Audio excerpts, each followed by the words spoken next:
Hi friends, welcome to LMTech's Technical and Technologies. இந்த வீடியோல நம்ம என்ன பார்க்க போறோம் அப்படினா யூனிட் 1ல இருக்க classification of computer based on size அப்படிங்கற டாபிக் பத்தி தான் பார்க்க போறோம். சோ வாங்க फ्रेंड्स வீடியோக்குள்ள போகலாம். சோ பேஸ்ட் ஆன் சைஸ்ல நமக்கு மொத்தம் 8 டாபிக்ஸ் இருக்கு. சோ ஃபர்ஸ்ட் ஒன் பார்த்தா அப்படினா super computer, then main frame computer, அடுத்து mini computer, fourth one micro computer, fifth workstation, sixth desktop computer, seventh one laptop computer, eighth palm computer. ஓகேங்களா? So இந்த 2 மார்க்ல கேட்டாங்க அப்படினா இது மட்டும் எழுதனா போதும். குட்டி குட்டி டெஃபினிஷன்ஸ் எழுதிக்கோங்க. இதுவே 5 மார்க்ல கேட்டாங்க அப்படினா இந்த 8மே எழுதணுமா அப்படினா கிடையாது. ஏதாவது 5 இல்ல 6 மட்டும் எழுதிட்டு அதுக்கான எக்ஸ்பிளனேஷன் நீங்க எழுதனா போதும். சோ இத பத்தி இப்ப நம்ம ஒன் பை ஒன்னா இப்ப பார்க்க போறோம். First one super computer. So இந்த சூப்பர் கம்ப்யூட்டர் வந்து ரொம்பவே பவர்ஃபுல்லான கம்ப்யூட்டர். So இது வந்து large amount of data இதுல process பண்ணுது. So 100 million of instruction per secondsல நமக்கு இந்த சூப்பர் கம்ப்யூட்டர் எக்ஸிக்யூட் பண்ணுது. Then இந்த சூப்பர் கம்ப்யூட்டரை எங்கெங்கெல்லாம் யூஸ் பண்றாங்க அப்படிங்கறத பார்க்கலாங்களா?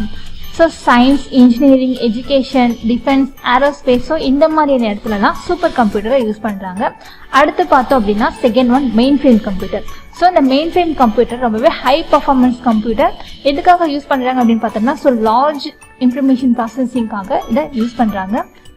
ஸோ இதோட சைஸ் பார்த்தோம் அப்படின்னா வெரி லார்ஜாகவும் இருக்கும். அது மட்டும் இல்லாமல் ரொம்பவும் எக்ஸ்பென்சிவும் கூட. ஸோ இது எப்படி நம்ம யூசர்ஸ்க்கு சப்போர்ட்ஸ் பண்ணுது அப்படின்னு பார்த்தோம்னா 100,000 யூசர்ஸை அட் அ டைமில் இது அலோவ் பண்ணுது. தென் இந்த மெயின் ஃப்ரேம் கம்ப்யூட்டர் எங்கெங்கெல்லாம் யூஸ் பண்ணுறாங்க அப்படின்னு பார்த்தோம்னா இன்ஸ்டிடியூஷன்ஸ், ரிசர்ச், அகாடமிக்ஸில், ஹெல்த் கேர், லைப்ரரிஸில், லார்ஜ் பிஸ்னஸ், இன்சூரன்ஸ் ஏஜென்சியில் ஸோ இந்த மாதிரியான இண்டஸ்ட்ரியிலலாம் மெயின் ஃப்ரேம் கம்ப்யூட்டர்ஸ் யூஸ் பண்ணுறாங்க. Then third one mini computer. So இது வந்து ரொம்பவே மிட் ரேஞ்சான கம்ப்யூட்டர். இதோட size, power, speed, storage, capacity பார்த்தோம் அப்படின்னா ரொம்பவே இன்டர்மீடியட்டாக இருக்கும். ஸோ மினி கம்ப்யூட்டர் வந்து ஸ்மால் ஆர்கனைசேஷன் தான் யூஸ் பண்ணுறாங்க. இது வந்து மல்டி யூசர்ஸ் கம்ப்யூட்டர் சிஸ்டம்னு சொல்லலாம். ஸோ சேம் டைம்ல 250 யூசர்ஸ் வரதான் இதை அலோவ் பண்ண ப்ராசஸ் பண்ண அலோவ் பண்ணுது. ஓகேங்களா? அடுத்தது பார்த்தோம் அப்படின்னா மைக்ரோ கம்ப்யூட்டர். ஸோ இந்த மைக்ரோ கம்ப்யூட்டரை நம்ம பர்சனல் கம்ப்யூட்டர் அப்படின்னு சொல்லலாம். ஸோ சிங்கிள் யூசருக்காக மேக் பண்றது தான் நம்ம பர்சனல் கம்ப்யூட்டர் அப்படின்னு சொல்றோம். ஸோ ஒவ்வொரு யூசர்ஸ்க்கும் சிங்கிள் கம்ப்யூட்டர் இருந்தது அப்படின்னா அது வந்து நமக்கு மைக்ரோ கம்ப்யூட்டர். ஸோ இந்த மாதிரியான மைக்ரோ கம்ப்யூட்டர்லாம் நம்ம எங்கே யூஸ் பண்ணோம் அப்படின்னா நம்ம அஃபிஷியல் ஒர்க்காக, பர்சனல் யூஸ்க்காக, ஹோம்ல ஸோ இந்த மாதிரி இடத்துலலாம் நம்ம யூஸ் பண்றது தான் மைக்ரோ கம்ப்யூட்டர் அப்படிங்கிறது. தென் அடுத்து பார்த்தோம் அப்படின்னா fifth one work station. Personal கம்ப்யூட்டரோட ஒர்க் ஸ்டேஷன் ரொம்பவே நல்லா இருக்கும். அது மட்டும் இல்லாமல் இந்த ஒர்க் ஸ்டேஷன் எங்கெங்கெல்லாம் யூஸ் பண்றாங்க அப்படின்னு பார்த்தோம்னா இன்ஜினியரிங் அப்ளிகேஷன்ல, சாஃப்ட்வேர் டெவலப்மெண்ட்ல ஸோ இந்த மாதிரியான இண்டஸ்ட்ரி ஃபீல்ட்லாம் இதை யூஸ் பண்றாங்க. தென் அடுத்து பார்த்தோம் அப்படின்னா டெஸ்க்டாப் கம்ப்யூட்டர். ஸோ இதுவும் கிட்டத்தட்ட பர்சனல் கம்ப்யூட்டர் மாதிரி தான். ஆனால் டெஸ்க்டாப் கம்ப்யூட்டர் வந்து ஒரு பர்டிகுலர் பிளேஸ்ல மட்டும் அது லொகேஷன் ஆயிருக்கும். ஓகேங்களா?